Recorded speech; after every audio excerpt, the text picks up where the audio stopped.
कांग्रेस नेता कुलदीप शर्मा ने अपने तीखे बयानों से सरकार को जमकर घेरा। उन्होंने केंद्र सरकार और राज्य सरकार और फोन टैपिंग के मुद्दे पर, किसान आंदोलन के मुद्दे पर सरकार पर जमकर हमला बोला। उन्होंने कहा कि पीएम ने 2022 तक किसानों की आय दुगनी करने का वादा किया था। वो आय दुगनी तो होती नहीं दिख रही, पर पेट्रोल, डीजल, रसोई गैस के दाम डबल होते नजर आ रहे हैं। देश का लोकतंत्र एक बड़े गंभीर चुनौतियों के दौर से गुजर रहा है।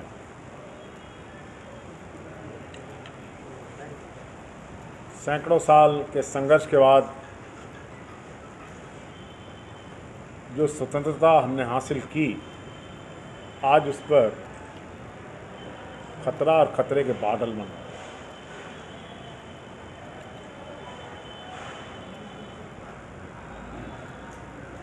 हैं। सारी दुनिया को आज पता है कि इजरायली कंपनी पेगासस, जो एक ऑर्गेनाइजेशन एनएसओ जिसको कंडक्ट करती है, उसका इस्तेमाल भारत में हुआ है। पिछले 5 दिन से संसद चल नहीं रही।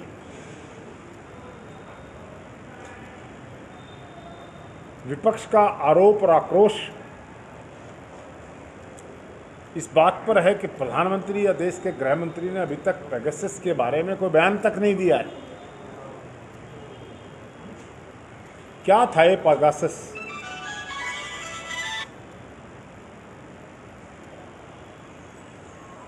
ये एक ऐसा यंत्र था जिसके बारे में आप सभी जानते हैं, जो कि स्नूपिंग या जासूसी के लिए इस्तेमाल होता है। और 313 ऐसे आदमी इस देश में छांटे गए, including Rahul Gandhi, supreme court के चीफ जस्टिस और विभिन्न संस्थाओं से जुड़े लोग और राजनीतिक और आपकी खुद की संस्था से जुड़े हुए पत्रकारों के फोन टैप किए गए। सरकार इस बात की जवाब देने की भी परिस्थिति में नहीं है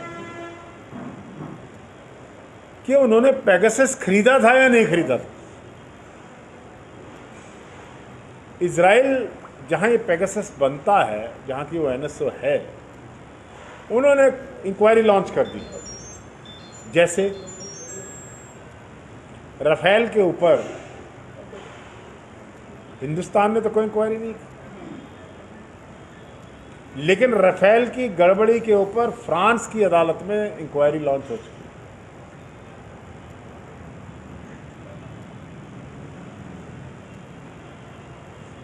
तो ये देश जानना चाहता है, आपके माध्यम से हम जानना चाहते हैं, अपनी आवाज़ बुलंद करना चाहते हैं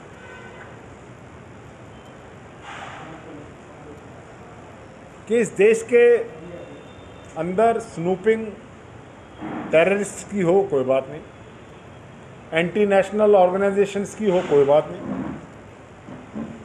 होनी भी चाहिए।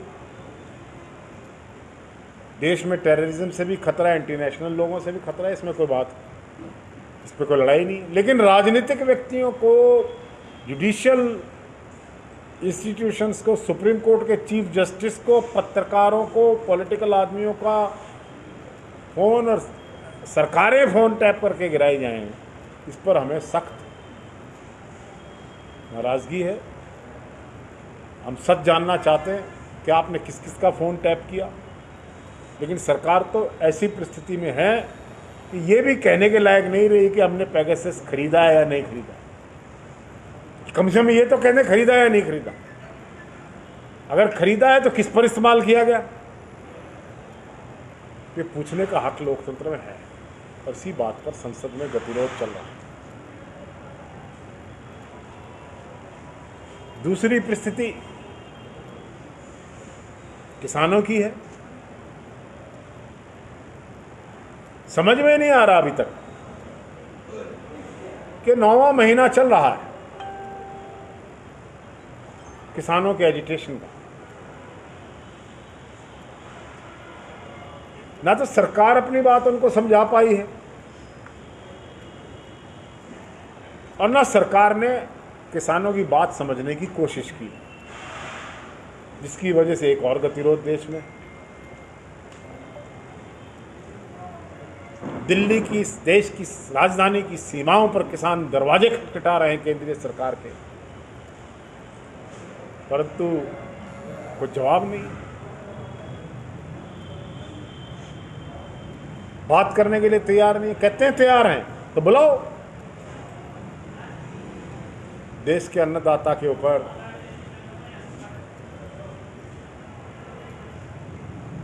अब 2022 आ रहा है, 4 महीने बाकी हैं, 2022 भी आ जाएगा।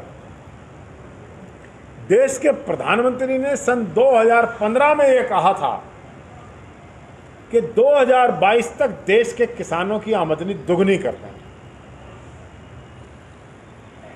कहा था कि नहीं कहा था?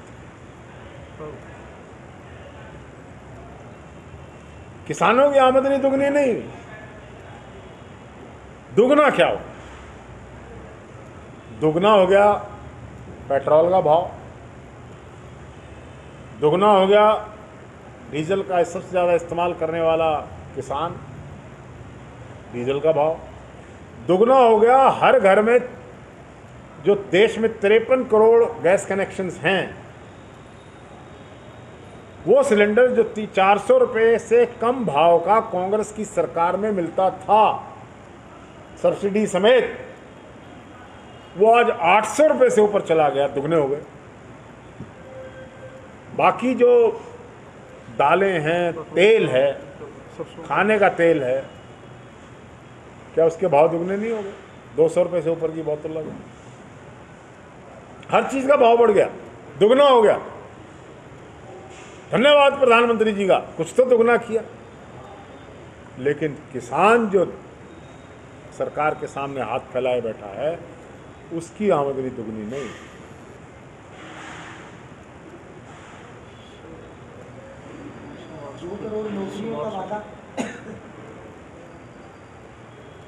अब हरियाणा सरकार की बात ले लो, लोगों का संपर्क हो जाए ऐसा तो संभव ही नहीं है।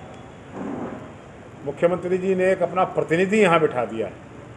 ठीक है, मुख्यमंत्री के पास व्यस्तताएं होती हैं, सारा प्रदेश देखना होता है, लेकिन जिन लोगों ने उनको मुख्यमंत्री होने का गौरव प्रदान किया है,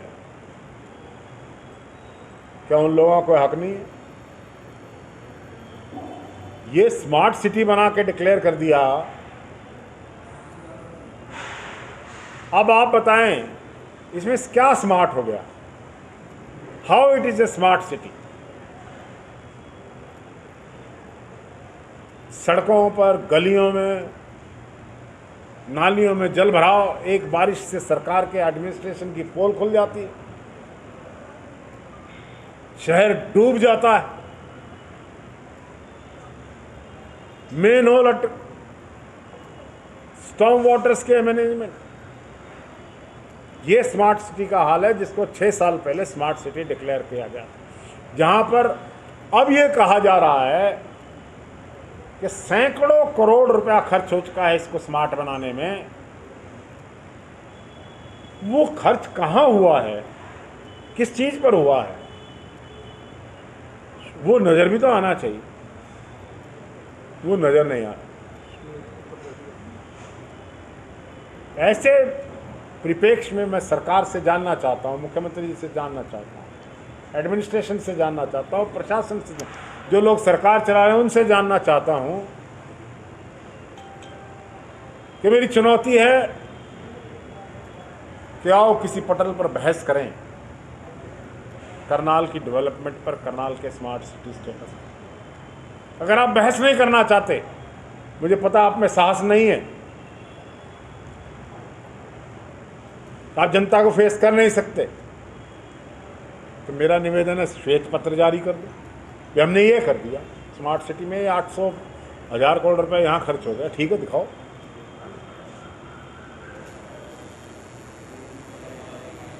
तो ये सारी परिस्थितियां आपके सामने। व्यापार धीमा है।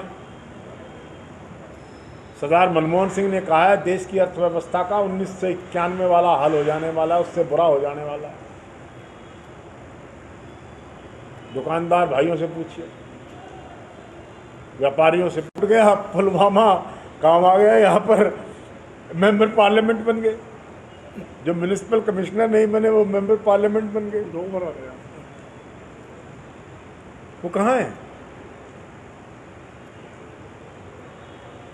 करनाल वो मेंबर पार्लियामेंट की सीट रही है जहाँ से पंडित भगवत दयाल और पंडित चिरंजीलाल सुभद्रा जोशी जैसे व्यक्तित्व के मालिक सांसद रहे हैं।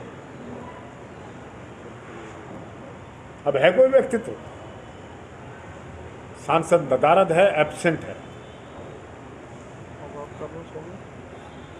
और नहीं तो फिर माननीय सांसद महोदय को बहस के लिए ड्यूटी लगा दीजिए, कम से कम इन कांग्रेसियों का मुंह बंद कराइए, इनसे जाके बहस कराइए। आओ सांसद महोदय, आप आ जाओ। थोड़े दिन 14 सेक्टर के कृष्ण मंदिर में दरबार लगाया था, वो कब्जे की जमीन पर कब्जा किया, वहां बीजेपी का दफ्तर खोल दिया था। कृष्ण मंदिर के अंदर बीजेपी का दफ्तर, वहां बैठकर मीटिंग हो रही।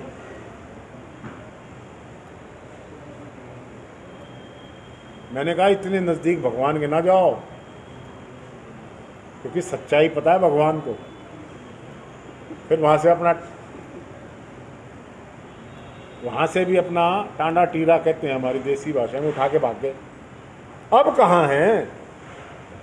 अगर करनाल के आप 50 पत्रकार महोदय बैठे हैं, अगर आपको सांसद से मिलना तो बोलो कहाँ मिले, बताओ।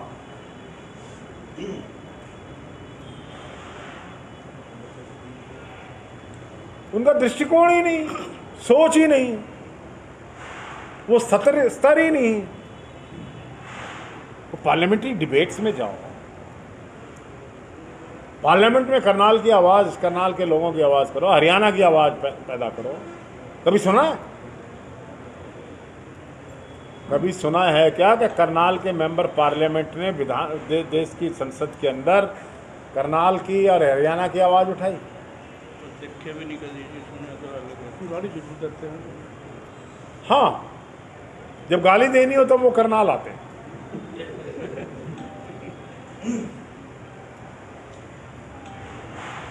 फिर उनसे कहा भी आपने गाली दी है, माफ़ी मांग लो। तो कहते गाली मैंने रोज़ देनी, रोज़ कौन माफ़ी मांगेगा? कहता 5 साल में गाली दे दूं, इकट्ठी मांग लूंगा। जब लोग नमस्ते करेंगे 5 साल बाद, तब कहता मैं माफ़ी मांग लूँ। इतने तो मन तो रोज़ देनी, रोज़ कैसे मेंबर पार्लियामेंट माफ़ी मांगे? क्योंकि उसकी एजुकेशन नहीं है, उसका कोई राजनीतिक सोच नहीं है, उसका कोई राजनीतिक स्तर नहीं है कि इस प्रकार की गाली वाली भाषा वो इस्तेमाल करते हैं। खैर, उनको मुबारक हो। जो गाली करनाल के सांसद ने कांग्रेस के लोगों को अपने सम्मोहन करने वाले संभाषण में दी हैं, वो हम स्वीकार नहीं करते हैं। मान लिया गुरु नानक जी से पूछा था, महात्मा बुद्ध से पूछा था कि अगर तुमको गाली दे तो तुम क्या कहोगे? कहता मैं स्वीकार नहीं करूंगा। तो कहाँ जाएगी वो गाली? वहीं जाएगी जिसने दी। तो जिसने ये गाली दी, ये गाली उन्हीं के ऊपर गई है। कांग्रेस ने तो स्वीकार किया। हमें तो पता, हम ऐसी भाषा का इस्तेमाल नहीं कर सकते। गंभीर चुनौतियां हैं हरियाणा के सामने। हरियाणा के मुख्यमंत्री हरियाणा प्रदेश के लिए कोई भी नया बड़ा प्रोजेक्ट नहीं लेकर आ पाए। करनाल का हवाई अड्डा बनना था, हिसार का बन रहा है, कभी कहीं बन रहा है, कभी कहीं बन रहा है। रोज अखबारों में बयान आते हैं, ये करेंगे, वो करेंगे, ये करेंगे, वो करेंगे। दरअसल हरियाणा के मुख्यमंत्री ऐसे हैं कि जो इनको अफसर पढ़ा देते हैं। मेरा सीधा इशारा है, अफसरशाही उन पर हावी। जो उनको पढ़ा देते हैं, सिखा देते हैं, वो बोलते हैं। और जब अपनी सोच से बोलते हैं तो उसका एक उदाहरण ये है कि अगर वो बाजार से गुजर रहे हों और अमरूद की रेडी देख लें तो प्रेस कॉन्फ्रेंस में जाके ये बयान देंगे कि आगे से हम अमरूद लगाएंगे। उनकी ऐसी सोच। पता नहीं, भाग्य की बात। आप कर लो सवाल। एक चोर पकड़ा गया, पुलिस ने कहा भी रंगे हाथों पकड़ा गया, तो उसने कहा भी चोरी तो रोज हो रही है शहर में, पकड़ा तो मैं ही गया हूँ, उसने मुझे छोड़ दी थी। जो पकड़ा गया है रंगे हाथों, वो कह रहा मुझे छोड़ दीजिए, चोरी तो शहर में रोज हो रही है। ये तर्क है वो। गांधी के खिलाफ ट्रैक्टर या किसान, ये सिंबॉलिक बातें होती हैं। देखिए क्या है, जिस व्यक्ति का मैं बहुत सम्मान करता हूँ उनमें से एक अटल बिहारी वाजपेयी, जिन्होंने राजनीति, देखिए जो डीजीपी हरियाणा के लंबी छुट्टी पर चले गए, ऐसी खबर आई है। मनोज यादव जी वाला जो विवाद चल रहा था पिछले दिनों, उन्होंने आईबी में जाने के लिए खत भी लिखा था, तो फिलहाल मनोज यादव छुट्टी पर चले गए हैं और मोहम्मद अकील को चार्ज दे दिया फॉर द टाइम बिंग। देखिए मेरा ये मानना है कि ये एडमिनिस्ट्रेटिव फैसले हुआ करते हैं। एडमिनिस्ट्रेटिव फैसला सरकार ले, किसके हक में लेती है, किसको डीजीपी बनाती है, ये सरकार का प्रेरोगेटिव है, सरकार के अधिकार क्षेत्र की बात है। शर्मा जी, किसानों क्या क्वेश्चन है, क्योंकि कुमारी शैलजा के खिलाफ काफी विधायक लामबंद इकट्ठे हुए थे, मिलके भी आए थे, इस तरीके की चर्चाएं थी। क्या आप खुश हैं कुमारी शैलजा के काम से? विधायक क्या ये खुश हैं? ठीक नहीं है कि 31 में से 26 विधायक पेगासस के मामले में जब चंडीगढ़ का प्रदर्शन हुआ तो 26 के 26 उनके नेतृत्व में, जो 5 नहीं थे, आप करेंगे क्या? नहीं, शांत रहिए। 26 व्यक्ति वहाँ पहुँचे और 5 जो नहीं पहुँचे उनके रीजंस थे, उन्होंने माननीय प्रदेश अध्यक्ष को इन्फॉर्म कर दिया। हो सकता है, जैसे मैं पहाड़ों में गया हुआ था, परसों ही लौटा हूँ, तो ऐसे उस अनुपस्थिति को नहीं समझना चाहिए। कांग्रेस एक है और जब सरकार के खिलाफ खुलता है तो सारी कांग्रेस इकट्ठी होकर लड़ती है। बाकी आपको थोड़ा सा खुश करने के लिए मैं ये कह देता हूँ कि जो आप मेरे से कहलवाना चाहते हैं